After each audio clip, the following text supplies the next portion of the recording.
sempat merekam layar desktop.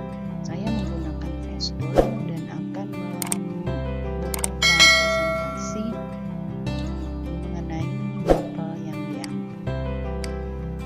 Pada kali ini saya presentasikan mengenai materi koloid.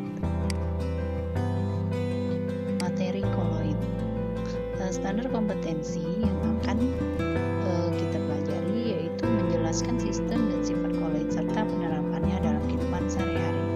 KD-nya, kompetensi dasar, adalah mengelompokkan sifat-sifat koloid dan penerapannya dalam kehidupan sehari-hari. Indikator yang akan kita capai yaitu yang pertama menjelaskan sifat-sifat koloid, yang kedua menjelaskan peranan koloid dalam kehidupan sehari-hari dan dalam industri. Perbedaan koloid, larutan, dan campuran. Koloid, larutan sifatnya homogen, sedangkan koloid secara makroskopis homogen tapi dengan mikroskop ultra heterogen. Campuran heterogen. Kalau larutan, dimensi partikelnya lebih kecil dari 1 nanometer, sedangkan koloid dimensi partikelnya antara 1 nanometer sampai 100 nanometer. Untuk campuran, dimensi partikelnya lebih besar dari 100 nanometer.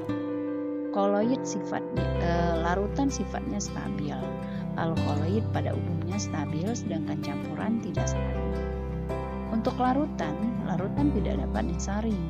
Kalau koloid tidak dapat disaring kecuali dengan penyaring ultra.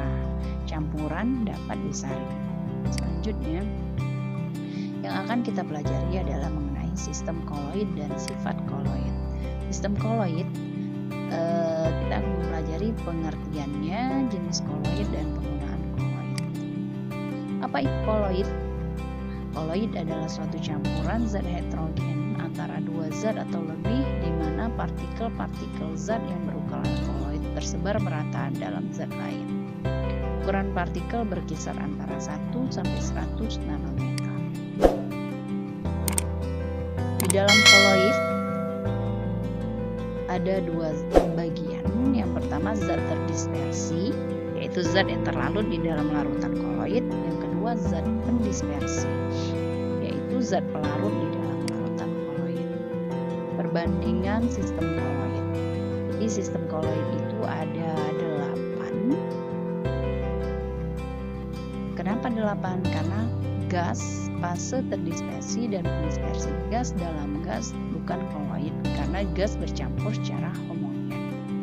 Jadi masing-masing mempunyai nama tersendiri. Misalnya gas cair itu disebut busa, contohnya buih, sabun, ombak, krim kocok, dan sebagainya.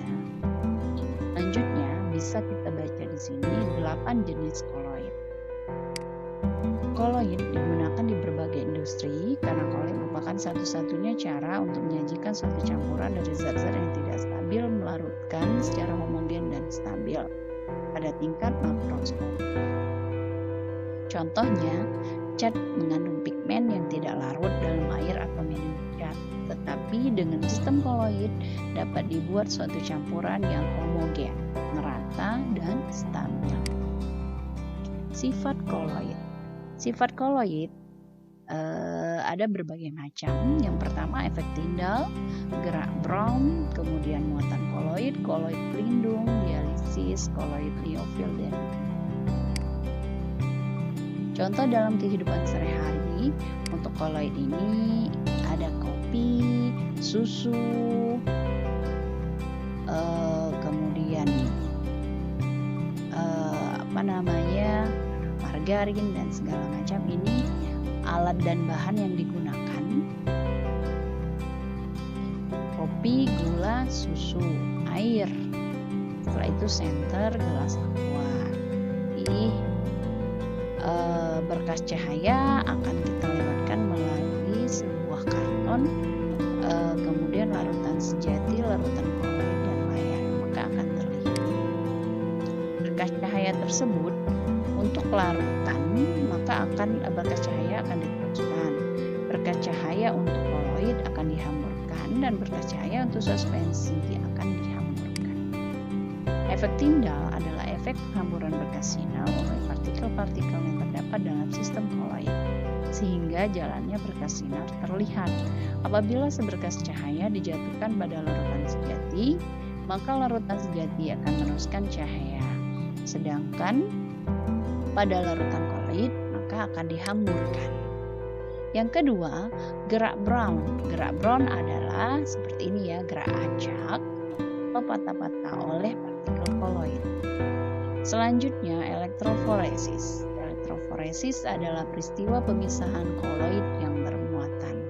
Partikel-partikel koloid yang bermuatan dengan bantuan arus listrik akan mengalir ke masing-masing elektroda yang muatannya berlawanan.